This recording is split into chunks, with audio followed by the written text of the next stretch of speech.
मैं लिख के दे रहा हूँ, जितना प्रेत नहीं मारता है उससे कहीं ज्यादा देवी देवता मारते हैं। अच्छा। मनुष्य के जीवन में सबसे बड़ी परेशानी का कारण ही है देवी देवता। जब तक आपके घर का कोई प्रेत, पितृ की बात नहीं कर रहे हैं, पितृ तो पितृलोक में रहते हैं, वो तो साल के 15 दिन आते हैं। अच्छा। कोई प्रेत आपके घर का मोहेंगे, क्योंकि आपके घर के कुल देवी देवता, आपके घर में जिसकी पूजा होती है, मंदिर में जो एनर्जीज हैं, उनके लिए आप जिंदा हो तो भी उनके बच्चे हो, मर गए हो तो भी उनके बच्चे हो, और उनको घर में आने से वो रोकेंगे नहीं। तो तांत्रिक करते क्या है कि आपके घर के प्रेत जो आपके घर में आ जा रहे हैं, उनको मतलब कोई देवी देवता नहीं रोक रहे हैं, तो उनके घर का प्रेत को मोहते हैं मोहिनी से, उसके साथ बाहरी एनर्जी लगा देते हैं। जैसे मसानी लगा दिए, बुलाकी लगा दिए, सबल सिंह लगा दिए, थान लगा दिए, ब्रह्म लगा दिए, डायन लगा दिए, चुड़ैल लगा दिए, जिन्नात लगा दिए, खब्बीस लगा दिए, ऐसे या तो चबरदोख लगा दिए, लगा के उसके साथ करके जंजीरे से उसको बांध देते हैं। फिर वो जाएगा तो अपने ही घर, बच्चा पैदा ना हो तो लोग बोलते हैं मसान लगा दिया है, बुलाकी लगा दिया है, कोख बंधन कर दिया गया है। किसी की हिम्मत नहीं है कोख बंधन कर देने की। अच्छा। वहां पे शीतला के इशारे से पिंड की भवानी जो आपके घर गर्भ की देवी है, क्योंकि औरतों के शरीर में जितने रोग होते हैं, जितने भी रोग दोष हैं, उसका उपचार और उसका कारक दोनों शीतला है। अच्छा। सर के बाल झड़ते हैं, उलझन होती है, पढ़ाई में मन नहीं रखता और कम उम्र में गलत रास्ते पे चली जाती है, तो उनको मार रही शीतला। अच्छा। 100% उसको निकास की माता यानी चेचक निकला होगा बालपन में, शरीर में समा गई और जीवन में कोई भी एक गलती वो कर दी जो धर्म पूर्वक न हो, तो उसके बाद उसका पतन शीतला खुद ही कर देती है। अच्छा। हेलो दोस्तों, स्वागत है आपका द पॉडकास्ट वर्ल्ड इंडिया में। आज के जो हमारे गेस्ट हैं वो हैं तंत्र, वास्तु, ज्योतिष के बहुत बड़े एक्सपर्ट हैं, और साथ ही सर यहाँ पे, सर के बहुत सारे शिष्य हैं जिनको ये साधना भी सिखाते हैं, और उनके यहाँ जाते भी हैं। जब साधना सीख लेते तो सर को बुलाते तो वहाँ जाते। थोड़ी बहुत ये स्टोरी भी सर शेयर करेंगे हमारे साथ, तो सर से बात कर लेते हैं। सर स्पेशली विंध्याचल से हमारे स्टूडियो में आए हैं पॉडकास्ट के लिए, टाइम निकाल कर के लिए। तो सर स्वागत है आपका। जय श्री राम। आपके सभी दर्शकों को जय श्री राम, जय मां विंध्यवासिनी। सर थोड़ा सा आपका इंट्रोडक्शन दे दें हमारी ऑडियंस को। हमारा नाम तंत्र गुरु आचार्य मंगल है। हम विंध्याचल के रहने वाले हैं।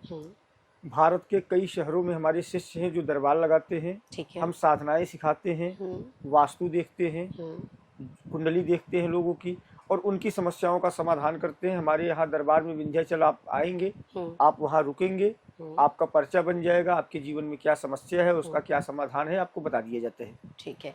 पर्चा का मतलब ये है कि अगर आप सर के दरबार में जाते हैं, सर दिल्ली में भी दरबार लगाते हैं, इनका ऑफिस है, और साथ ही विंध्याचल में भी इनका प्रॉपर वहाँ पे स्थान वगैरह है, वहाँ पे लगाते हैं। तो अगर आपको कोई भी बात बोलना नहीं पड़ता है जाकर कि ये प्रॉब्लम है या ये है, जो भी समस्या है सर के पास जाइए, सर वो मन की बात, जो भी परेशानी है, समस्या, वो सारी चीज़ें पर्चे पे लिख देते आपके बिना बोले। तो ये बहुत इंटरेस्टिंग होने वाला है। और आज हम बात करेंगे सर से तंत्र के ऊपर।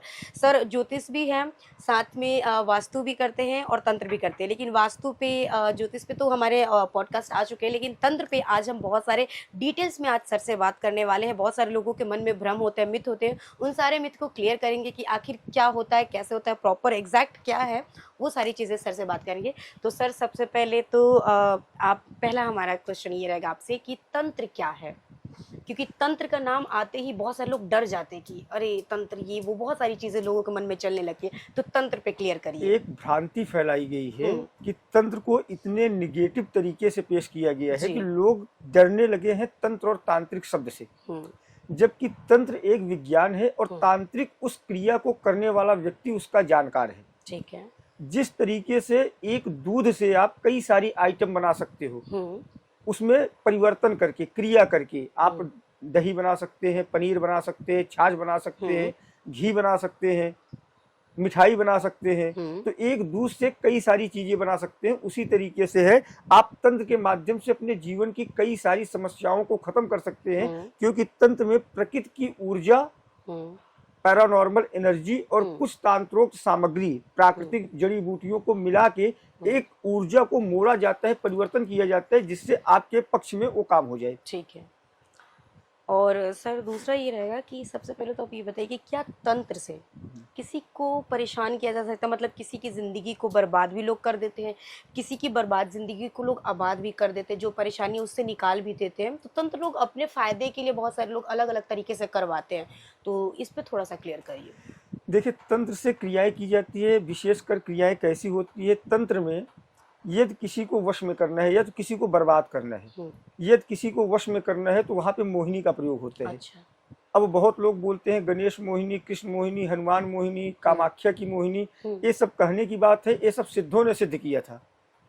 इंसान लोग इसको सिद्ध करना बहुत मुश्किल हो जाता है। सिर्फ आप मंत्र जप कर सकते हैं, लेकिन अगर वास्तव में आपको इंस्टेंट मोहिनी का रिजल्ट देखना है तो आपको यहाँ पे देखना पड़ेगा भानामती, गुरु भानामती, हिरिया जिरिया डायन जो है, आप किसी जिन ब्रह्म के द्वारा भी किसी को मोह सकते हैं। अच्छा। क्योंकि ये एनर्जी उसके शरीर पे जाती है और आपके लिए वो प्रभाव डालती है, आपकी तरफ आकर्षित करती है, क्योंकि एनर्जी प्रभाव डालती है मस्तिष्क पे। अच्छा। और मस्तिष्क में उठते हैं विचार, जैसे आपके होंगे विचार वैसे आपका बनेगा व्यवहार। अच्छा। और जैसे बनेगा व्यवहार वैसे आप समाज में जाने जाओगे। तो ये सामने वाले व्यक्ति के दिमाग में उसके लिए आकर्षण पैदा करते हैं, तो उसके मन में विचार उठता है आकर्षण का कि ये अच्छा है, और ये अच्छा है आकर्षण का विचार उठता है तो उसकी तरफ प्रभावित होते हैं और जाके फंस जाते हैं। अच्छा।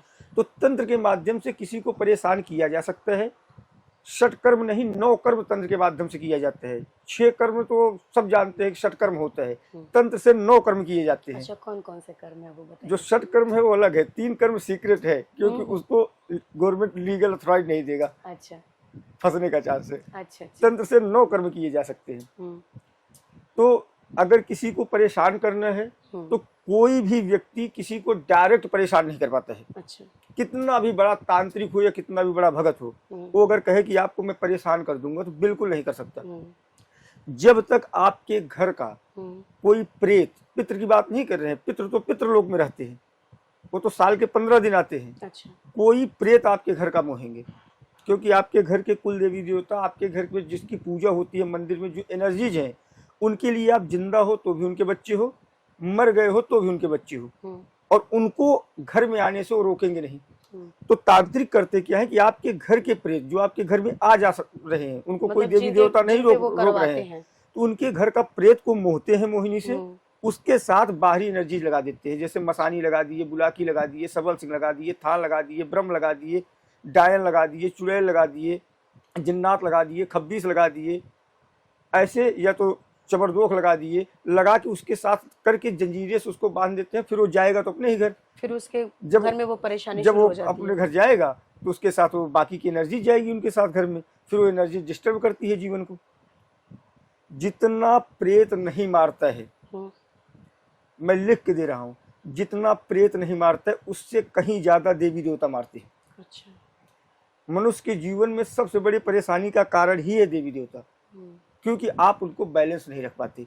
अभी एक कन्या है, सबसे ज्यादा महिलाएं पीड़ित होती हैं, जैसे उनका मासिक धर्म 2-4 दिन आगे पीछे होता है, उनको बहुत ज्यादा बेचैनी होती है, सर के बाल झड़ते हैं, उलझन होती है, पढ़ाई में मन नहीं रखता और कम उम्र में गलत रास्ते पे चली जाती है, तो उनको मार रही शीतला। अच्छा। 100% उसको निकास की माता यानी चेचक निकला होगा बालपन में, शरीर में समा गई, और जीवन में कोई भी एक गलती वो कर दी जो धर्म पूर्वक न हो तो उसके बाद उसका पतन शीतला खुद ही कर देती है। अच्छा। बच्चा पैदा न हो तो लोग बोलते हैं मसान लगा दिया है, बुलाकी लगा दी है, कोख बंधन कर दिया गया है। किसी की हिम्मत नहीं है कोख बंधन कर देने की। अच्छा। वहां पे शीतला के इशारे से पिंड की भवानी जो आपके घर गर्भ की देवी है, क्योंकि औरतों के शरीर में जितने रोग होते हैं, जितने भी रोग दोष हैं, उसका उपचार और उसका कारक दोनों शीतला है। अच्छा। शिव और शीतला धरती के अधिपति देवता है, न तो कामाख्या अधिपति देवी है, न तो काली है, न तो तारा है, न तो माई विंध्यवासिनी, ये अधिपति देवी नहीं है, ये महाशक्ति है। अच्छा। लेकिन धरती के अधिपति देवी देवता भगवान शिव और शीतला है। अच्छा। दोनों को जल चढ़ता है और बाकी किसी देव को जल नहीं चढ़ता। शीतला रोगों का कारक है। अच्छा। और शिव आपकी एकाग्रता का कारक है। अच्छा, अब यहाँ पे बहुत सारे लोग कुल देवी देवता की, जैसे आपने बात की, बहुत सारे लोगों को नहीं पता होता है कि उनके कुल देवी कौन है या कुल देवता कौन है, और वो कुछ और देवी देवता की पूजा कर रहे होते हैं। तो जिनको नहीं पता उनको कैसे पता चलेगा कि उनके कुल की देवी कौन है या देवता कौन है? देखिए, ये चीज़ों के लिए आप दरबार में आके संपर्क कर लेंगे तो आपको बता दिया जाएगा, लिख उठेगा आपके घर के कुल देवी देवता कौन है। बहुत लोगों के प्रश्न होते हैं कि मैं हनुमान जी की बहुत ज़्यादा पूजा पाठ करती हूँ, या हमारे घर में हनुमान जी का मंदिर है, पूजा पाठ होता है, लेकिन हमारी पत्नी पीड़ित रहती है। अच्छा। या हम बालाजी गए, वहाँ पे खेले, सब कुछ हुआ, लेकिन ठीक नहीं हुए। बहुत दरबार में गए, 11 चक्कर 12 चक्कर मारे, ठीक नहीं हुए। या तो किसी की पूजा पाठ करते हैं, ठीक नहीं। इसका रीजन है आपके घर के प्रेत और आपके घर के कुल देवी देवता। अच्छा। अब महिलाएं ठीक नहीं हो रही तो उसका एक सीधा सा रीजन है, शीतला अंशनी है। अब शीतला जगदम्बा आज शक्ति महारानी है। तुम बालाजी चले जाओ, किसी भी हनुमान जी के धाम या दरबार चले जाओ, अगर शीतला बोलेगी मैं परेशान कर रही हूँ, महावीर बजरंगबली पूछ दबा के बाहर बैठो, तो हनुमान जी क्या शीतला के सामने शस्त्र उठाएंगे? शीतला जगदम्बा है। इसलिए औरतों से जनित केस हनुमान जी दूर नहीं कर पाते हैं। अगर बाहरी एनर्जी है तो दूर कर देंगे भूत प्रेत की, लेकिन अगर देवी अंशनी है, दुलरी माता है, निकास की भवानी है, पिंड की भवानी है, धमसा है, लेदरिया है, पूतना है, रक्तामणि है, ये सब औरतों में जितनी बीमारियां होती है सब शीतला के अंतर्गत आती है। अच्छा। तो वहां पे वो ठीक नहीं होते, बोलते हैं हम दरबार गए। और इन्हें काली दुर्गा की चौकी वाले भी ठीक नहीं कर पाते, क्योंकि शीतला इनकी बड़ी बहन है। शीतला के धार के आगे काली भी नहीं चलती है। अच्छा। शीतला के अंदर काली के पूरे गुण, दिगंबरा काली, दिगंबरा शीतला, और काली के साथ महालक्ष्मी के पूरे गुण, दो महादेवियों की ऊर्जा मिलकर शीतला बनी है। तो काली इनको नहीं ठीक कर पाती शीतला को। और यहाँ पे लोगों को पता नहीं है, तंत्र की जानकारी का अभाव है। कहते हैं कि बालाजी गए, हो गया, फिर बताएंगे मसानी है। शीतला मसानियों की तो रानी है ही, शीतला मसानियों की रानी है। काली भी दिगंबरा, शीतला भी दिगंबरा, दोनों का वाहन गधा, दोनों की तिथि सप्तमी। शीतला बूढ़ी है, बड़ी माता है, काली की बड़ी बहन है।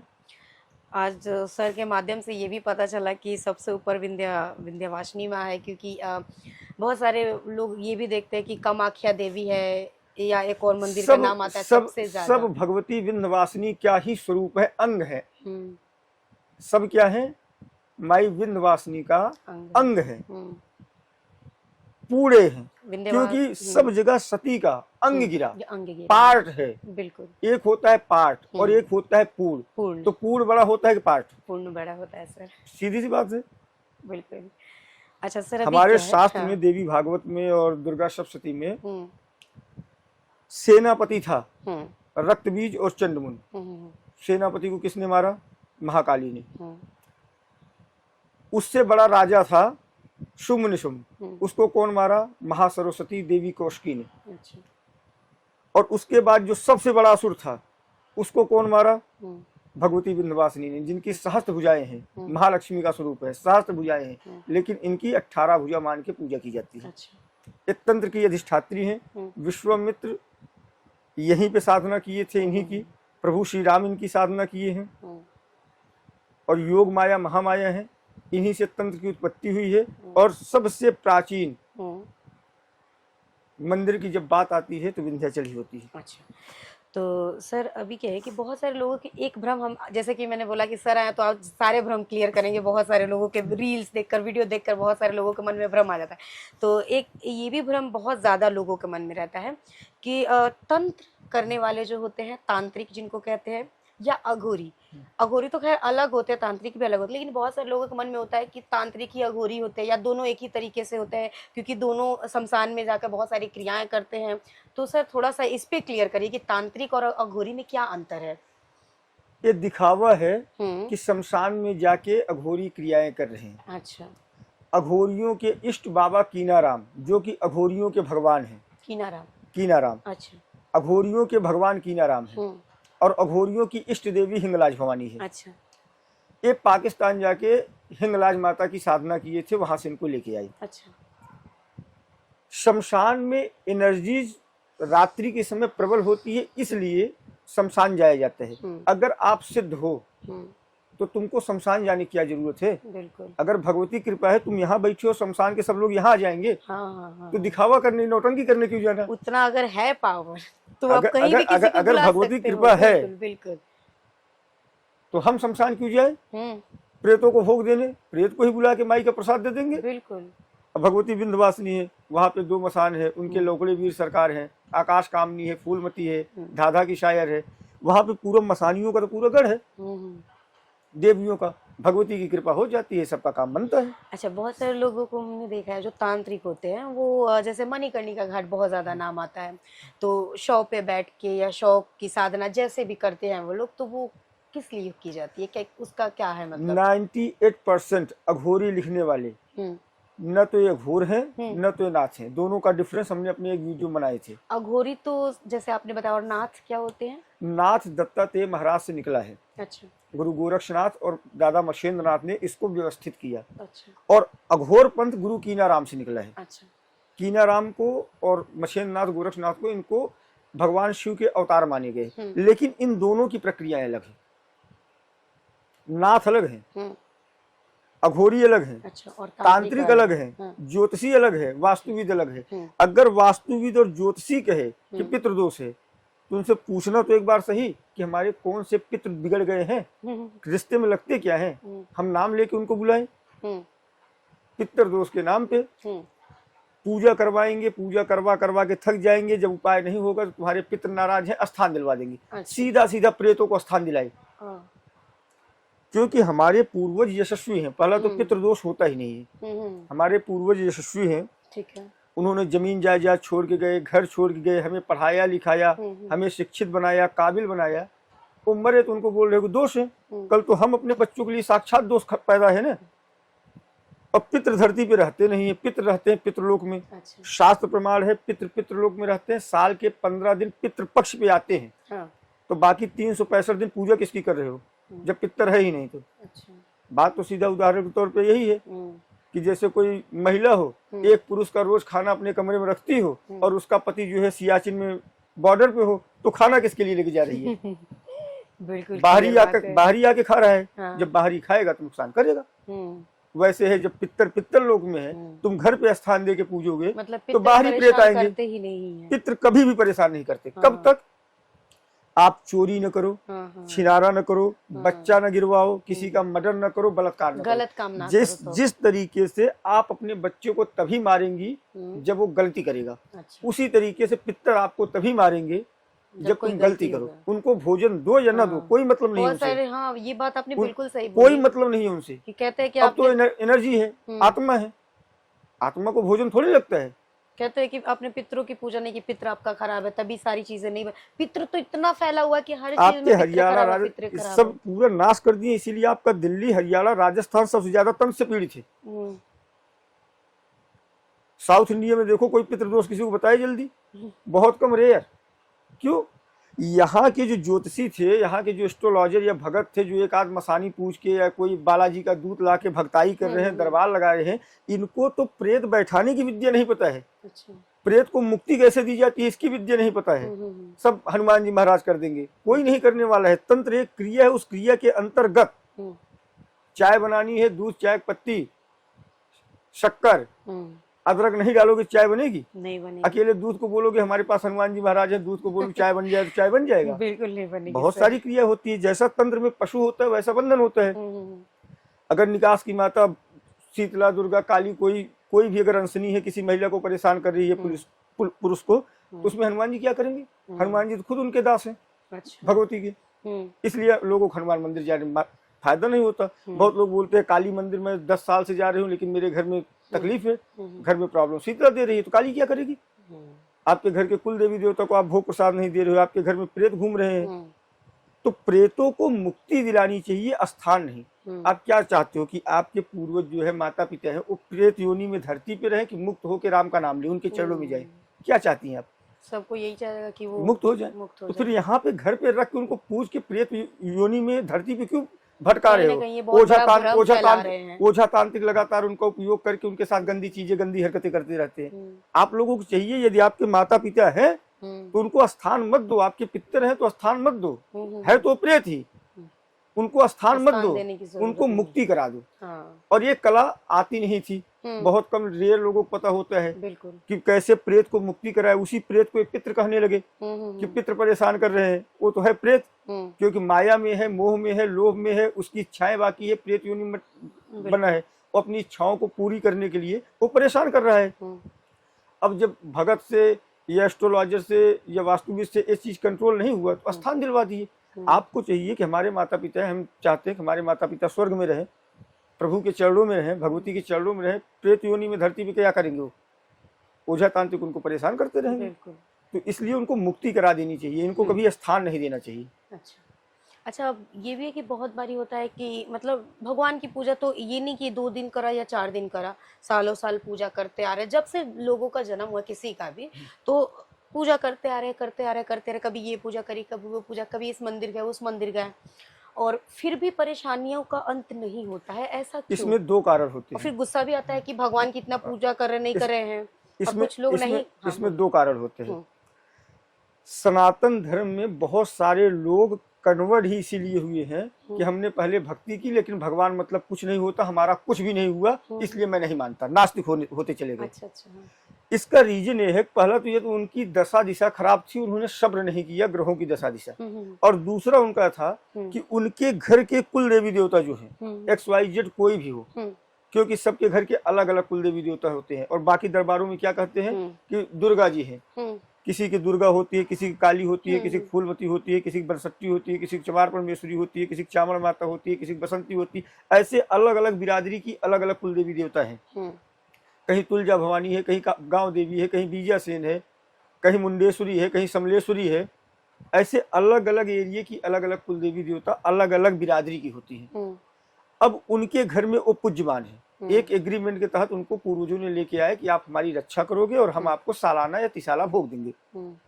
अब भोग देना बंद, ठीक है। अब वो भूखे हैं, तो ओझा भगत भूखे हैं, तो भगत ओझा जिनको आपसे दुश्मनी है वो तांत्रिक के पास गया, तांत्रिक देख रहा है कि इनके देवता भूखे हैं, उनको पद देता है, खिलाता है, और उन्हीं के साथ कुछ प्रेत भेज देता है घर में कि माता ये नहीं खिला रहे हैं, मैं खिला रहा हूँ, थोड़ा जाते जाते हमारा ये एनर्जी लेते जाओ। वो लेके आते हैं, परेशान करते हैं। आप नियम से नहीं हो, न अपने कुल देवी देवता को सालाना तिसाला पूजा दे रहे हो, न रोज उनका नाम स्मरण कर रहे हो, न कभी कहाँ से आए हैं, किस धाम से आए हैं, उस धाम पे जाके दर्शन कर रहे हो। अच्छा। अब घर के तो मालिक वो है कुल देवी देवता, चाहे कोई भी हो, एक ब्रह्म को भी अगर कुल देवता बना दो, घर का मालिक वो है। तो तुम दुर्गा पूज लो, हनुमान पूज लो, काली पूज लो, तुम्हारे समस्या का समाधान कर ही नहीं सकते। वो लीगल आपके घर के देवता है, वो तो तुम्हारे दुर्गा काली हनुमान के सामने खड़ा हो जाएगा कि माई महाराज मैं इस घर का मालिक हूँ, अत्याचार मत करो, मेरे साथ हुआ है, मैं उसको मार रहा हूँ, बीच में आने की जरूरत नहीं है। घर मेरा है तो मेरी मर्जी के खिलाफ कौन घुस पाएगा? जब तक मैं गलती न करूं तब तक आपके घर को तो गवर्नमेंट भी कब्जा नहीं कर सकती। तो देवी देवता खास करेंगे, जो हमारे व्यवहारिक जीवन में होता है वही परालौकिक जीवन में होता है, लेकिन स्थितियां और समय थोड़ा सा बदल जाता है, लेकिन होता हूबहू वैसा है। और लोग कहते हैं चमत्कार होता है कि बड़े हैं देवता, बड़े हैं, देवता होता कोई बड़ा नहीं होता। पद पे, धर्म पे एक प्रेत देवताओं को ऊपर भारी पड़ता है। हर्षुवर्म महाराज का नाम सुने हैं? पूरे भारत के जितने भी दूत और ब्रह्म हैं उनके सरकार हैं। अच्छा। सब उनके अधीन चलते हैं। साधारण से इंसान थे, राजा के यहाँ काम करते थे, ठीक है, उनके मंदिर का पूजा पाठ करते थे। एक दिन राजा को गुस्सा लगा, राजा ने एक लठ मारा, हर्षु बाबा खत्म हो गए। अब इतना उत्पात मचाए राजा को ऊपर कि राजा कश्मीर से लेके कन्याकुमारी तक, कामाख्या से लेके गिरनार तक, इस भारत के लिए कोई भी ऐसा भगत तांत्रिक नहीं था जिसको नहीं बुलवाए। अच्छा। कोई भैरव का भगत आ रहा है, कोई काली का भगत आ रहा है, कोई कामाख्या का भगत आ रहा है, किसी ने हर्षु बाबा का एक बाल भी नहीं ला पाया। हाँ। सबको भागना पड़ा, और राजा कोठी छोड़ के भागा। आज उनके महल में खुद राजा बन के बैठे हैं। क्यों? वो धर्म पे थे। अच्छा। अगर आप सत्य पे हो तो कोई देवता आपको नहीं हरा सकता। अच्छा सर, कहते हैं कि तंत्र जो होता है किसी को खिलाकर कर देते, किसी चीज में मिलाकर, या बहुत सारे लोग ऐसे भी कहते हैं कि बिना खिलाए पिलाए भी तंत्र किया जा सकता है, या फिर बहुत सारे लोग कहते हैं कि चौराहे पे या 3 रास्ते जिधर से निकलते हैं, तो कुछ खास दिन होते हैं, जैसे नवरात्रि शुरू होने से पहले, या कभी कुछ लोग कहते हैं अमावस्या को, या बहुत सारे ऐसे दिन होते हैं, तो कहते हैं कि अगर इस दिन किसी को खिला दिया जाए या किसी के ऊपर कुछ फेंकने से तंत्र हो जाता है या उसको वश में कर ले, तो ऐसा कुछ होता है देखिए सर? ये है आडंबर। मैं आपको प्रैक्टिकल बताता हूँ, जो जीवन में घटित होता है देखा हूँ। ये तो उस तरीके की बात हो गई कि मैं मंगलवार और शनिवार और गुरुवार 3 दिन नॉनवेज नहीं खाता हूँ, बाकी दिन खाता हूँ। तो ठीक है। उस तरीके से हो गया कि अमावस्या पूर्णिमा चौराहा तिराहे से अरे करने वाला तांत्रिक के पास यदि कला और शक्ति है तो किसी भी दिन कर देगा। हाँ। अगर हमारे अकाउंट में पैसा है तो मैं कभी भी निकाल सकता हूँ, जरूरी है कि कहीं भी निकाल। तो ये तो कला, ये सब टोटके हैं, ज्यादातर दिल्ली हरियाणा राजस्थान के आसपास के टोटके हैं। चौराहे वाली हो गई, चौराहे पे देखिए कहते हैं कुछ मटका या कुछ भी रखा उस पे कोई पैर रख देगा तो गलती से डरने की क्रिया बिल्कुल उसके ऊपर जरूरत हो नहीं जाती है। है। डांट दो तो चौराहे वाली भाग जाए, डांटने से। अच्छा, किसी, हाँ, यहाँ पे आपने बोला डांट दो, तो अभी मुझे अभी याद है कि अगर किसी ने गलती से अगर पैर रख भी दिया किसी चीज पे, जैसे ध्यान उधर किसी ने पैर रख दिया, तो उस टाइम पे वो क्या करे कि अगर कुछ किया कराया तो वो वापस चला जाए, उस इंसान पे ना जाए। देखिए आपको बताते हैं, तंत्र कई तरीके से होता है। बिल्कुल। कपड़े से होता है, हाँ। पैर की मिट्टी से होता है, बिना व्यक्ति कहीं पे भी रहे बिना उसके मिले भी हो जाता है। जैसी जिसकी विद्या, जैसी जिसकी जानकारी रहेगी। जो जैसे छोटे लोगों को है कम जानकारी है तो मिठाई लेंगे या प्रसाद लेंगे, उस पर मंत्र पढ़ के फूंक मारेंगे, अर्जी लगाएंगे, भोग प्रसाद देंगे, बोलेंगे यही लेके जाओ खिला दो।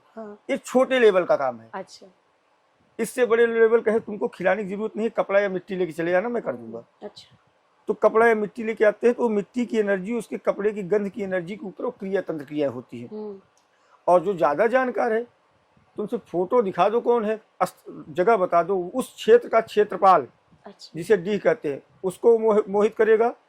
उस क्षेत्र में कोई थान ब्रह्म या कोई देव स्थान होगा, उस देवता को मोहित करेगा, उसके घर के कुल देवी देवता को मोहित करेगा और उसके ऊपर तंत्र चढ़ा देगा। अच्छा। बिना देखे, बिना देखे तंत्र हो जाते हैं।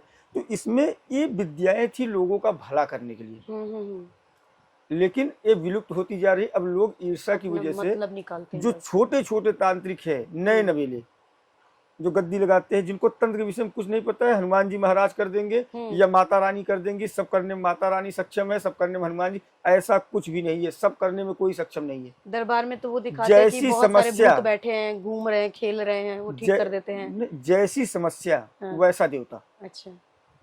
न सब काली के बस का कुछ नहीं, सब नहीं है, दुर्गा के बस का भी सब नहीं है, माँ विंध्यवासिनी के बस का सब नहीं है, हनुमान जी के महाराज के भी बस का सब नहीं है, यहाँ तक कि राम जी महाराज के भी बस का सब नहीं है। लेकिन कुछ लोगों का दिल में बोलेंगे कैसे हमारी भगवती काली है, जगदम्बा है, सब बोले, भावनाएं आहत होगी।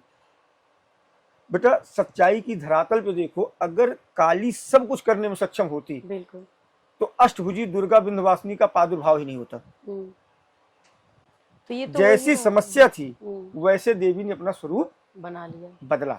तो इसका मतलब तो ये भी एक सिंपल तरीके से समझ सकते हैं कि अब एक हो गया डॉक्टर, अब डॉक्टर कोई आंख का डॉक्टर है, कोई सर का है, कोई बॉडी का है, कोई अलग पार्ट का है, कोई हड्डियों का है, कोई हड्डी का है, कोई आंख का है, कोई कान का है। अब ऐसा तो नहीं है कि आंख के डॉक्टर के पास चले जाएंगे तो बोलेंगे पूरी बॉडी का पेन वो खत्म कर देगा, बिल्कुल वैसी बात है। वैसी बात है। अब डॉक्टर हैं या तो झोला छाप डॉक्टर हो, सबके लिए पैरासीटामोल देते रहे, जैसे आजकल बट रहा है। बिल्कुल। हमने अपने जीवन में 2000 से ज्यादा शिष्यों को तांत्रिक बनाया है, दरबार लगाते हैं। दिल्ली में ही कम से कम 17 लोग ऐसे हैं जो हमारे शिष्य हैं, वो अपना दरबार लगा काम करते हैं। दिल्ली में 17 जगह पे 17 लोग ऐसे, 17 लोग आपके शिष्य हैं जो दरबार लगा के लोगों को सिखा रहे हैं। अभी भी सिखा नहीं रहे और लोगों को समस्या का समाधान कर रहे हैं। लेकिन व्यापार की बात है, काम धंधे की बात है, उन लोगों का नाम नहीं लेंगे, उनके क्लाइंट उनके हैं और हमारे जो है हमारा विंध्याचल हम करते हैं, हम अपना करते हैं। आपसे कोई सीखते हैं जैसे तंत्र विद्या, तो कितने दिन में आप ये सब सिखा देते हैं पूरा चीजें? वैसे एक सफल तांत्रिक बनने के लिए 1 वर्ष का समय लगता है, 2 नवरात्र, यानी चैत नवरात्र से लेके कुआर नवरात्र तक। अच्छा। अगर तांत्रिक बनना है विद एनर्जी, कोई तांत्रिक ऐसा होता है कुछ भी नहीं सिद्ध किए होते, और बस कुछ भी सिद्ध नहीं किए होते। अच्छा। लेकिन दुर्गा काली को भगा देते हैं क्योंकि उनके पास ऐसी प्रकृति की सामग्री रहती है। एक उदाहरण दे रहा हूँ, जितने लोगों के ऊपर देवी आते हो या भैरव आते हो या हनुमान जी आते हो या दूत आते हो, कुछ भी एनर्जी आती हो, आपको कुछ भी नहीं पता है। लहसुन लो 4 जवा, उसका रस निकालो, उसमें थोड़ा सा हींग मिलाओ और उसके आंख के नीचे ऐसे लगा दो और नाक पे लगा दो। 60 सेकंड के अंदर देवी भगवानी सब भाग जाएंगी। अच्छा। ये है तंत्र। अच्छा। तंत्र में अभी इन लोगों को पता ही नहीं है कि देवी देवता चलते हैं मंत्र से, और मंत्र चलता है गुरु से, और गुरु चलता है गुरुवासनी लेके। गुरुवासनी से तो देवी देवताओं को उल्टा करके गटर में डाल देते हैं। गुरुवासनी वो शक्ति होती है। कितने लोगों काली दुर्गा ये सब उल्टे पड़े हैं। लोग बोलेंगे अरे देवी काली और दुर्गा कैसे, वो उस अनुपात में आते हैं जितना आपका बॉडी झेल सकते हैं। अच्छा। एक उदाहरण देते हैं, बहुत लोग बोलते हैं कि शरीर के ऊपर देवी देवता नहीं आते हैं, उनकी एनर्जी आती है, या एनर्जी नहीं आती, दूसरा आता है भ्रम है, कला है। तो आते हैं, देवी देवता भी आते हैं, उनका स्वरूप अलग होता है जैसे, और उनकी ऊर्जा अलग होता है। जैसे गंगा जी को आप देख रही हैं, वो गंगा जी हैं, उसमें से एक बोतल पानी लाके घर में रखो तो उसको क्या बोलेंगे? गंगा जी ही बोलेंगे। वो गंगा जी तो गांव का गांव डुबा देंगी, आपके बोतल का पानी डुबा पाएगा? नहीं। तो वैसे वो महाशक्ति देवी है, आप उतना लेके आ पाई जितना आपका शरीर झेल सकता है। तो आपके शरीर पे उतना ही अंश आता है देवी देवताओं का जितना आपका शरीर झेल सके। और आपका शरीर झेलने लायक है 5 डिग्री देवताओं की ऊर्जा, और सामने वाले के पास भूत ही है लेकिन वो 15 डिग्री एनर्जी झेलने वाला है। उसका भूत, उसका थान या उसका ब्रह्म या उसका मसान आपकी देवी को हरा देगा, क्योंकि डिग्री वाइज ज्यादा है ना। देवी देवता कितने थान मसान में दबा देते हैं। कहीं ना कहीं यही कारण है कि भगवान की पूजा आराधना कितने भी करते रहो, पर वो भगवान की शक्तियाँ वो क्योंकि वो गलत काम कर रहे हैं ना। कहते हैं कि अच्छी चीजें बुरी चीजें, जीत तो होती है अच्छाई की, पर कहते हैं कि कई बार बुरी चीजें ज्यादा पावरफुल होती है तो वो जीत जाती है अच्छी चीजों के आगे। नहीं, इसका रीजन ये होता है कि अभी 2 चीज आप देख लो। आग हल्का रहेगा तो पानी उसको बुझा देगी बिल्कुल, थोड़ा सा और रहेगा तो। आग में लौ ज्यादा रहेगा तो पानी को टच ही नहीं होने देगा, पानी को भाप बने के उड़ा देगा। बिल्कुल।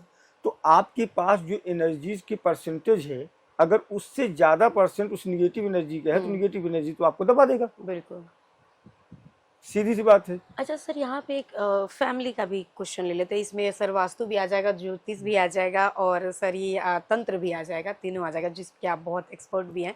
तो सर ये बताइए कि जैसे अगर फैमिली का क्वेश्चन लेते हैं कि फैमिली में बहुत ज़्यादा झगड़े होते हैं, तो बहुत सारे रील्स में लोग बताते हैं कि मतलब कुछ तंत्र है या वास्तु खराब है उसकी वजह से भी झगड़े होते हैं, या फिर कुछ तंत्र है, या फिर उनका पितृ खराब है, ये सारी चीजें लेके चलते हैं। तो रीजन क्या होता है? देखिए, एक चीज हम आपको बता रहे हैं, 2 चीजें जिंदगी में होती है। बिल्कुल। एक होता है मालिक मेहरबान तो गधा भी पहलवान। बिल्कुल सर। हमारे खुद के क्लाइंट हैं, हमने जीवन में ऐसे ऐसे लोगों को देखे हैं जो 4 मर्डर किए हैं, 5 मर्डर किए हैं। वो हमारे शिष्य हैं, उनके घर का पूजा पाठ भी करवाते हैं हमसे। फॉर्च्यूनर से घूम रहे हैं, एक नहीं 4 5 फॉर्च्यूनर है, 15 गाड़ी की काफिला घूमते हैं। ऊपर वाला दे रहा है, न उसको कोई वास्तु परेशान कर रही, न उनको भूत प्रेत परेशान कर रहे हैं, न कुछ। और ऐसे ऐसे भी हमारे शिष्य हैं, और लोगों को देखता हूँ जो नियम से पूजा पाठ करते हैं लेकिन उनके घर का एक प्रेत उनको परेशान कर रहा है। अभी तंत्र कितने प्रकार से प्रेत चढ़ाए जाते हैं, इसी की जानकारी आधे से ज्यादा भगत को नहीं होता। और गलती बहुत लोग ऐसे करते हैं कि जिसकी वजह से उनको झेलना बहुत लंबा पड़ता है। किसी के घर में भगत है और मर गया तो सेवकदारी मुर्दा बन जाते हैं, वो ज्यादा परेशान करते हैं। कहीं सेनुर साल मालधनी हो गया या तो धियंता मालधनी हो गया तो उसको देवी देवता नहीं हटा पाएंगे। धियंता मालधनी या सेनुर साल मालधनी हो गया, गणंत हो गया, पेशहर हो गया, ये सब क्या होता है? ये तंत्र का अलग अलग प्रकार है, अलग अलग पार्ट होता है तंत्र। जैसे मालधनी होता है कि जैसे आप किसी निर्वंशी का जमीन कब्जा कर लो, अच्छा, उसको उस जमीन से मोह है। जमीन किसकी है? जो मर गया है, या आपने उसे मार के कब्जा कर लिया। अच्छा। जमीन उसकी है, तो करेगा क्या? अपनी सारी एनर्जी लेके, कोई जब तांत्रिक के पास जाएगा, वो आया उसके परिवार वाले, तो करेगा क्या? जमीन के ऊपर, उसका माल उसने लिया है, जमीन लिया है, उसके ऊपर वो मालधनी बनाएगा। मालधनी में शीतला, फूलमती, मेहतर, भंगी, चमरदोक, थान, ब्रह्म, मसान और मिट्टी, इतनी एनर्जी को इकट्ठा किया जाता है। इसके साथ उस घर के मालिक जो मरा है उसकी ऊर्जा को डाला जाता है और चढ़ा दिया जाता है सामने वाले के ऊपर जिसने कब्जा किया है।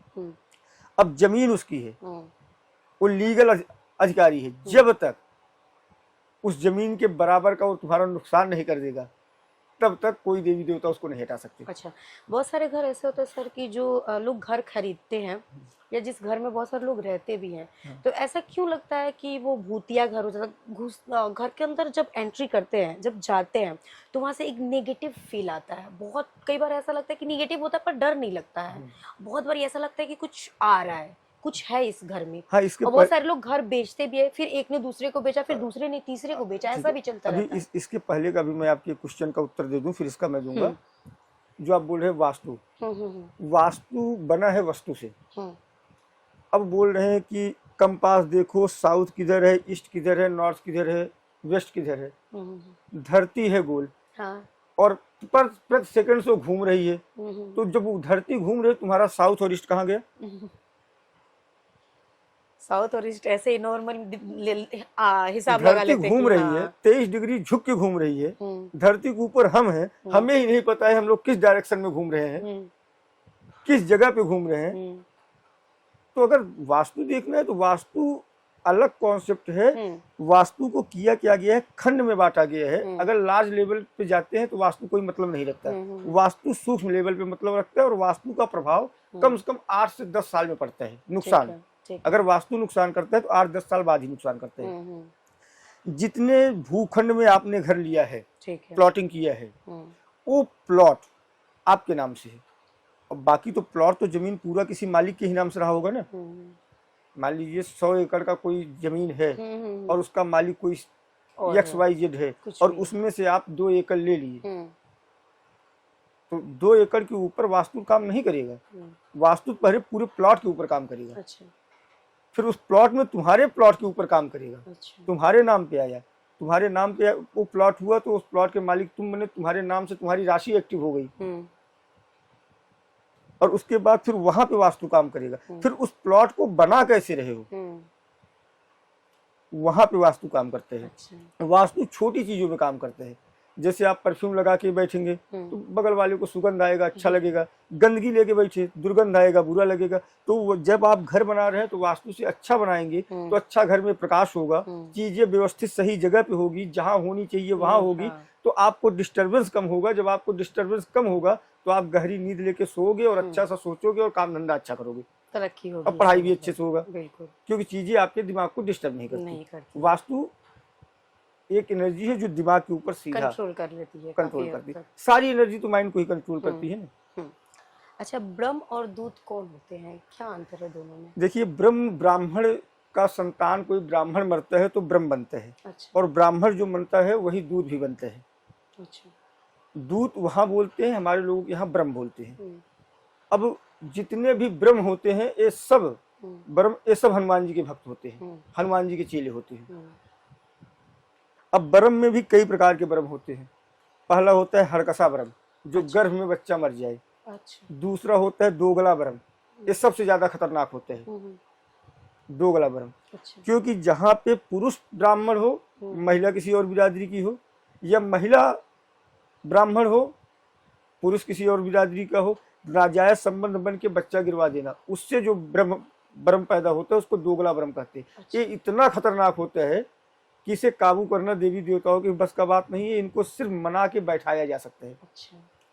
तीसरा होता है बाल ब्रह्म, ये मस्त होते हैं, बातों को मानने वाले होते हैं, धर्मी है, कभी कभी बदमाशी करते हैं, लेकिन ये मंदिर आते हैं, जाते हैं, ये जिसको लग जाएंगे उनसे पूजा पाठ करवाएंगे और खाना खिलवाएंगे। लग जाएंगे मतलब जिनके इनकी एनर्जी जिसके साथ जुड़ जाती है, ऐसे लोग थोड़ा पूजा पाठ ज्यादा करते हैं और भोजन दबा के खाएंगे और पड़े रहेंगे खेलते। अभी क्या नाम बताया था आपने? बाल ब्रह्म। अच्छा। तीसरा होता है ब्रह्म राक्षस, ब्रह्म पिशाच। ये वो होते हैं कि जो ब्राह्मण नैतिकता का पालन नहीं करता, मांस मदिरा का सेवन करता है, हवसी होते हैं, पराई स्त्रियों को देखते हैं, छेड़ते हैं, अपने जीवन में कुसंगत किए हैं, मरने के बाद जब इनका स्वभाव वैसे बनता है तो इनको बोलते हैं ब्रह्म राक्षस, ब्रह्म पिशाच। अच्छा। और एक होते हैं ब्रह्म देव, उसके बाद आते हैं ब्रह्म बाबा, जो पीपल पे रहते हैं। अच्छा। वो ब्रह्म बाबा होते हैं। और एक होते हैं ब्रह्म देव, जो पिंडी में रहते हैं, जो एकदम धर्मी थे, जीवन भर पूजा पाठ किए, और मरने के बाद उनकी लोग पूजा कर रहे हैं पिंड बना के, जैसे हरसु ब्रह्म बाबा का है, मोहन ब्रह्म का है। अब इतना तो हो गया। अब इसमें भी ब्रह्म में भी एक वो है कुछ ब्रह्म दो प्रकार के होते हैं, क्योंकि ब्राह्मण में कई प्रजाति है। एक होता है गिरी गोसाई। कई गांव खेड़े में आप सुने होंगे गोसाई वीर बाबा है, पहलवान वीर बाबा है। तो जो गोसाई ब्रह्म होता है ये सबसे ज्यादा चांडाल और खतरनाक होता है, क्योंकि शिव मंदिर के पुजारी कौन होते हैं? या तो गिरी होंगे या गोसाई होंगे। अच्छा, तीसरा कोई ब्राह्मण शिव मंदिर का पूजा करता नहीं। शिव मंदिर की पूजा करने के लिए गिरी और गोसाई होते हैं। अच्छा। मंदिर का। अब ये शिव भक्त होते हैं, तो ये लोग बचपन से जवानी में भी अपने भांग भी पीते हैं, गाजा भी पीते हैं महादेव का नाम लगा के, और ये जब मरते हैं तो ये जो ब्रह्म होते हैं गाजा, चीलम, शराब इस पे ये भी लेते हैं, नॉनवेज भी ले लेते हैं, ये ज्यादा खतरनाक हो जाते हैं। अच्छा। सर अभी ये बताइए कि आप जैसे बहुत सारे आपके शिष्य भी है, जैसे आप नाम नहीं लेना चाहते उनका क्योंकि वो भी अपना दरबार लगा, कहीं ना कहीं उनके भी क्लाइंट्स है, तो ठीक है सर नाम नहीं लेते यहाँ पे, लेकिन जैसे आप शिष्य बनाते हैं और आपने बोला कि 1 साल के अंदर आप तंत्र उनको पूरी विद्या उनको सिखा देते हैं, फिर वो दरबार लगा के बैठ जाते हैं। पूरी विद्या नहीं सिखाते। तांत्रिक बनने के लिए आपको 5-6 चीजों की जरूरत होती है। पहला होता है आपके कुल देवी देवता की सिद्धि। अच्छा। जिससे आपके घर की सुरक्षा हो। युद्ध करने से पहले प्रोटेक्शन जरूरी होता है। बिल्कुल बिल्कुल सर। पहला होता है कुल देवी देवता की सिद्धि। हाँ जी सर। दूसरा होता है आपके पितरों से आशीर्वाद लो। ये 2 प्रक्रिया करने के बाद आप साधना क्षेत्र में आते हैं। बिल्कुल। तो तीसरा उसमें आता है आपका कोई न कोई इष्ट होना चाहिए। कोई न कोई इष्ट होना चाहिए जो घर के बाहर आपकी सुरक्षा करे। अच्छा। क्योंकि कुल देवी देवता घर नहीं छोड़ेंगे। कुल देवी देवता घर नहीं छोड़ेंगे, बाहर आपको बचना है तो आपका इष्ट होना, आपके साथ होना अनिवार्य है। उसके बाद आपको सिद्ध करना होता है एक देवी जो कि तामसिक और सात्विक दोनों हो, अच्छे बुरे दोनों में चल सके। तामसिक में और सात्विक में दोनों में दोनों में। अब डिपेंड करता है कि वो कौन सा चुनते हैं। काली चुन सकते हैं, विंध्यवासिनी को चुन सकते हैं, और कामाख्या चुन सकते हैं, तारा पीठ चुन सकते हैं। और उसके बाद आपको मजदूरी कराने के लिए, भूत प्रेतों को पकड़ने के लिए मजदूरी कराने के लिए आपको एक मसान सिद्ध करना होता है। अच्छा। औघड़ी सिद्ध कर लो, मसान सिद्ध क्या कैसे होता है ये मसान सिद्ध या औघड़ी सिद्ध कैसे होता है? ये सिद्धि हम लोग करवाते हैं अपने दरबार में, क्योंकि मजदूरी कराना है। हमारी आराध्या अपने इष्ट से और अपने कुल देवी देवता से। बिल्कुल। कभी भी गंदगी नहीं पकड़नी चाहिए, भूत प्रेत को टच नहीं करना चाहिए। वो एकदम साफ सुथरा अपना सिंहासन पे बैठे रहे। हाँ। मजदूरी का काम किसका है? मसान का, सबल सिंह का, गंगाराम बाबा का, बुलाकी का, ऐसे मसान सिद्ध करने पड़ते हैं जो प्रेत को पकड़ के लाए। लेकिन पकड़ के लाए तो मसान को हिम्मत दो रखने के लिए उसके लिए घाट की घटवारी सिद्ध करना होता है। अच्छा। कि यहाँ से पकड़े लेके जाओ जेल में रखो। सबकी अलग अलग सिद्धि होती है। सीधी सी बात है, एक मसान हमारे पास है, हम बुलाकी को काबू किए, उसको पकड़ के 10 मसान को काबू किए, तो एक मसान कितने मसान का लोड लेगा? ये भी बात। पुलिस अगर है, कोतवाल है, तो एक को पकड़ा, 2 अपराधी पकड़ा, 3 अपराधी पकड़ा, अब वो रस्सी लेके अपराधी ही पकड़ता जाएगा तो फिर कोतवाल खुद ही आगे बढ़ नहीं पाएगा। बिल्कुल सर, बिल्कुल। उसी तरीके से शक्तियों के ऊपर भी लागू होता है। पकड़ो, वो गए, पुलिस पहुंची, मसान गया, उनके घर से भूत लेके आया, उसको जेल में डाल दिया। अच्छा। उठा के घटवारन को दे दो पूरे घाट पे। ठीक है। तो और मोहिनी सिद्ध करना पड़ता है। मोहिनी कभी कभी वशीकरण के लिए आपने नहीं। हाँ। वशीकरण से ज्यादा मोहिनी का काम तंत्र में लगता है। अच्छा। ऐसे ऐसे भूत प्रेत होते हैं जिनको ज्ञान होता है, ब्रह्म हुए, आप गए किसी के पास दिखाने, वो गायब हो जाते हैं उनके घर से।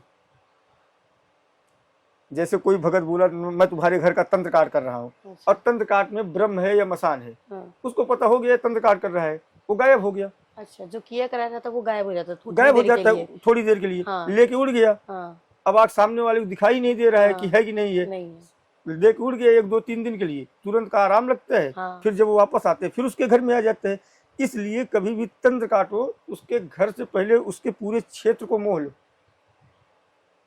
पहले क्षेत्रपाल को, उनके क्षेत्र के क्षेत्रपाल को भोग पद दिए जाते हैं, फिर उनके घर के कुल देवी देवता को भोग पद दिए जाते हैं, मोहिनी लगाए जाते हैं कि इस घर से, इस परिवार से, इनके यहाँ से कोई भूत भागा न रहे, मदहोश होकर बैठे रहते हैं। अच्छा, जैसे अभी आपने बताया कि जैसे लोग जैसे जाते हैं किसी तांत्रिक के पास भी, किसी का भी ले लेते हैं कि उनको परेशानी ये हो रही है, वो बहुत जगह गए, वो वहाँ से उनकी परेशानी ठीक नहीं, तांत्रिक पर, अब उनको ये, उस तांत्रिक को ये पता ही नहीं है कि क्या प्रॉब्लम चल रही है। और जैसे आपने बोला कि कुछ तंत्र क्रियाएं इतनी पावरफुल होती है कि वो उनको जब पता है कि ये कहीं जा रहे हैं तो वो 2-3-4 दिन के लिए गायब हो जाएंगे, और उस तांत्रिक को वो पता ही नहीं है कि क्या है, तो वो फिर वो कैसे पता चलेगा? क्योंकि वो एनर्जी भगत की जबान से चलती है। हाँ। अब भगत, जैसे एक उदाहरण दे रहा हूँ, अगर किसी भगत ने अपनी काली को आपके पीछे लगा दिया, जाओ माता इसको परेशान करो, मतलब किसी को भी परेशान हाँ, करो, हाँ। इसको परेशान करो और फंसना मत, जहाँ फंसना होगा वापस आ जाना, फिर चले जाना, मेरा राज मत खोलना। इस तरीके से भी कराया अब जाता है। काली वचन में है, अब वो देखेंगी कि वो जाएगी उसके पास परेशान करेगी। अब भगत के पास गए तो भगत के भी पास काली है, अगर वो भगत भी काली भक्त है, वो काली है, वो अपनी काली लगाएगा, उस समय के लिए काली चली जाएगी भगत के पास, फिर 2 दिन बाद जाएगी, क्योंकि जबान से लौटेगी नहीं जब तक भगत का जबान न काटो। ये जो पता नहीं लोगों को तरीका तंत्र काटने क्या है, जब हम YouTube पे देखते हैं तो मेरे समझ में नहीं आते हैं। मान लीजिए एक उदाहरण दे रहा हूँ, आपने अपने किसी स्टाफ को बोला कि जाओ फला दुकान पे खड़े रहना, वहां से पैसा लेके आना, वापस बिना पैसा लिए मत आना, बिल्कुल ठीक है। उस दुकान का मालिक नहीं रहेगा तो आसपास मंडराता रहेगा, लेकिन जैसे आएगा वो पैसा लेके ही आएगा, या फिर जब कुछ तक आप रिप्लाई ना दे दे, जब तक आप फोन नहीं करोगे तो लौटेगा नहीं। उसी तरीके से शक्तियों को भगत भेजता है, जब तक भगत न चाहे तब तक उस शक्ति को आपके यहाँ से नहीं लौटा सकता। इसलिए तंत्र में एक विशेष क्रिया होती है कि हम लोग जिनका काम करते हैं तो जितनी जगह वो दिखा चुके हैं, जो किसी ने क्रिया की है, उस भगत की जबान काटते हैं। अच्छा। यानी पहले इस एनर्जी को निराला कर दो। निराला मतलब इसको डायरेक्शन देने वाला कोई। अच्छा सर, यहाँ पे थोड़ा सा क्लियर, जबान काटने का मतलब ये तो नहीं बिल्कुल, मतलब उस विद्या से जबान काट, उसकी शक्ति को कम करना। उस जबान काटने का मतलब होता है उस भगत के वचन को खत्म कर देना, हाँ, कि जो उसने अपने इष्ट को अपने काली को लगा के भेजे। सबसे पहले उस जो उसकी काली है उसको निराला कर दो। निराला मतलब कोई उसको डायरेक्शन देने वाला ही न रहे। अच्छा। और जब उसको कोई भगत का संदेश नहीं मिलेगा, उसका भोग पद उसको नहीं मिलेगा, तो काली अपने आप को अकेली समझेगी। अच्छा। इस सिचुएशन पे तुम अपने हाथ से काली को पद देके उसको जिसके ऊपर लौटाना है लौटा सकते हो। अच्छा। अच्छा सर, आप तंत्र में एनर्जी को खत्म नहीं किया जा सकता, इसको घुमाया जा सकता है। नहीं तो बहुत दरबार बोलते हैं, देखो बुलाकी को फाड़ डाला, हटा दिया, खत्म कर दिया, रोज तो हजार लाखों लोगों को परेशान कर रहा है। एनर्जी को आप मैनिपुलेट कर सकते हो तंत्र में। अगर कोई भी एनर्जी है, अगर वो स्थान मिल गया है, हवन पूजन हो गया है, उस एनर्जी को खत्म नहीं किया जा सकता।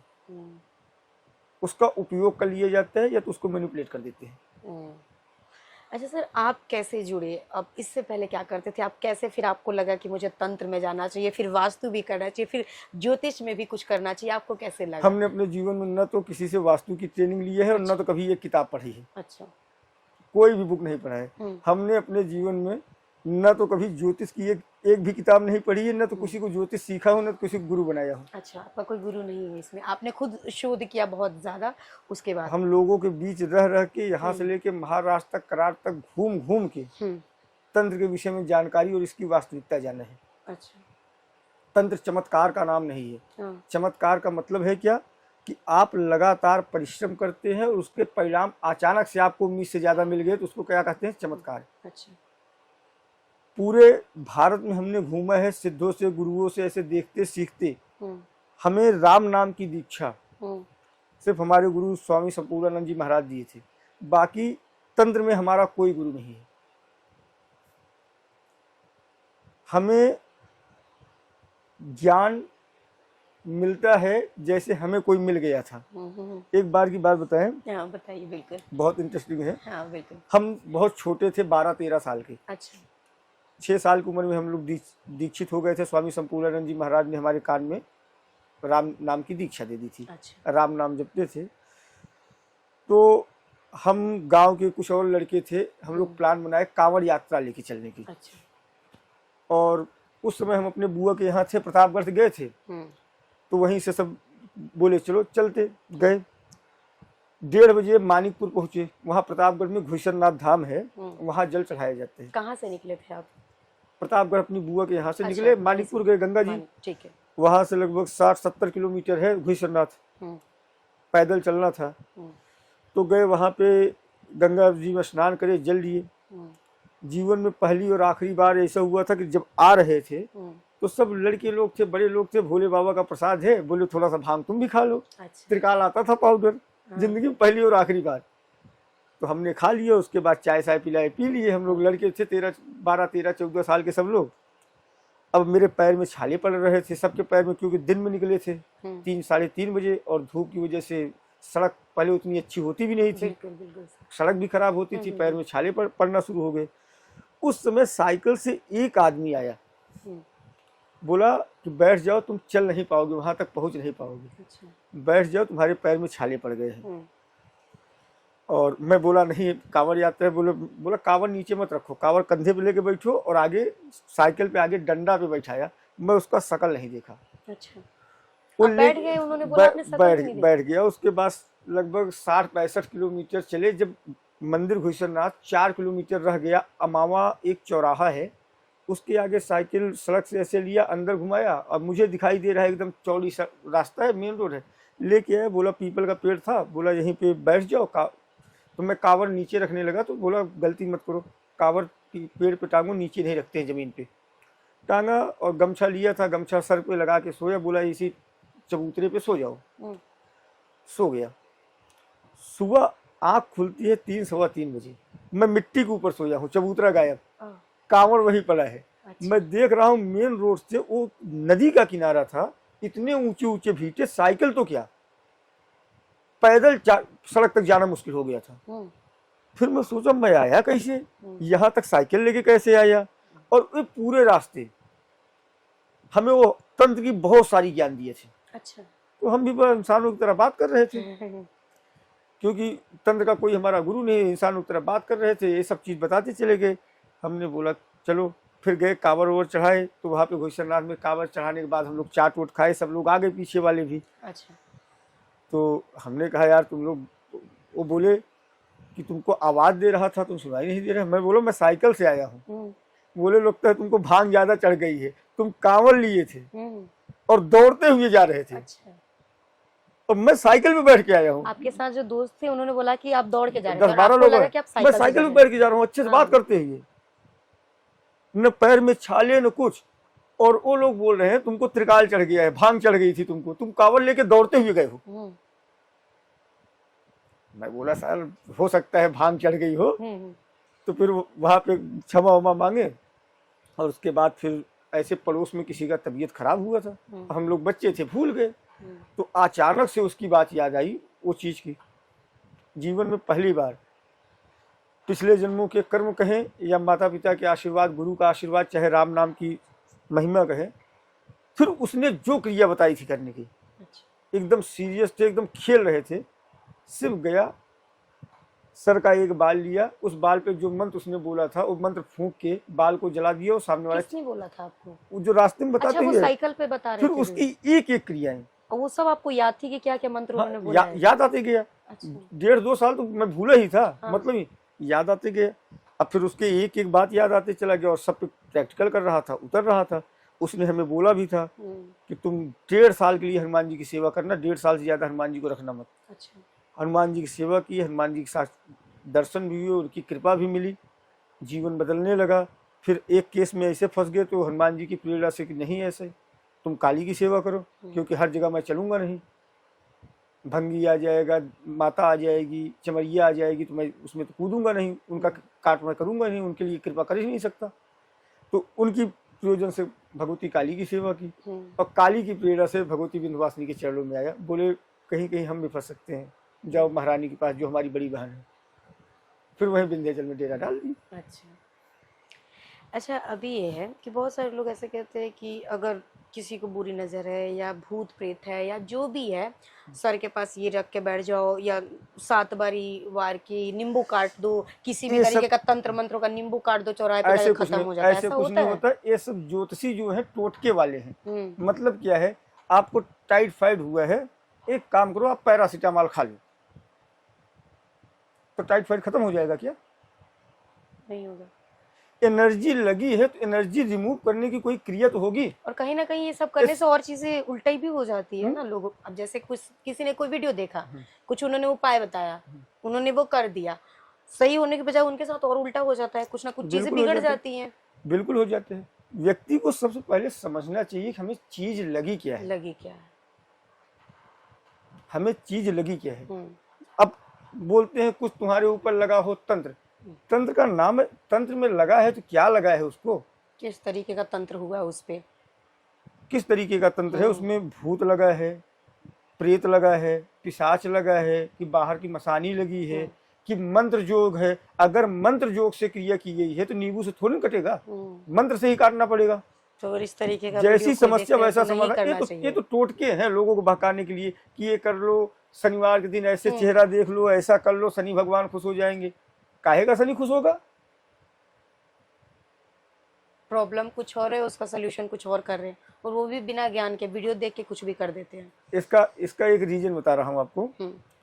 इन लोगों को पता ही नहीं है। अगर मान लो, अगर किसी ने कहा कि सूर्य पीड़ित है कुंडली में तुम्हारे, और तुम सूर्य की शांति कराओ, क्यों सूर्य की शांति कराए? अगर सूर्य आज 44 डिग्री पे प्रकाश दे रहा है और उसमें तुम हवन लेके बैठ के शांति करवा रहे हो पूजा पाठ, तो 44 डिग्री से 41 पे आ जाएगा क्या? नहीं आएगा। सूर्य तो उतना ही प्रभाव देगा। जो ग्रह आपको मारे उस ग्रह को छोड़ दो। अच्छा। उस ग्रह को कंट्रोल कौन सा ग्रह करता है, उसके पास चले जाओ। अगर मार सूर्य रहा है तो आप शुक्र और बुध के पास चले जाओ। बुध मतलब पेड़ की छाया। अगर गर्मी से आप परेशान हो तो पेड़ की छाया में जाओगे या तो एसी कमरे में जाओगे। शुक्र लग्जरियस लाइफ, बुध जो है प्रकृति। अब पीड़ित किया कौन? सूर्य। तो हम सूर्य की शांति क्यों करें? आपकी शांति करने से पीड़ित करना बंद कर देगा क्या? नहीं करेगा। हम सूर्य का सलूशन ढूंढ लेना। सर, सबसे पहले तो एक ऐसा उपाय बताइए कि अगर किसी घर में कोई भी किसी भी तरीके की प्रॉब्लम है, परेशानी है किसी भी तरीके का, तो उस प्रॉब्लम से उनको आराम मिले और उस प्रॉब्लम से वो बाहर निकल सके। देखिए, सारी समस्याओं का सबसे ब्रह्मास्त्र उपाय है प्रेम। अच्छा।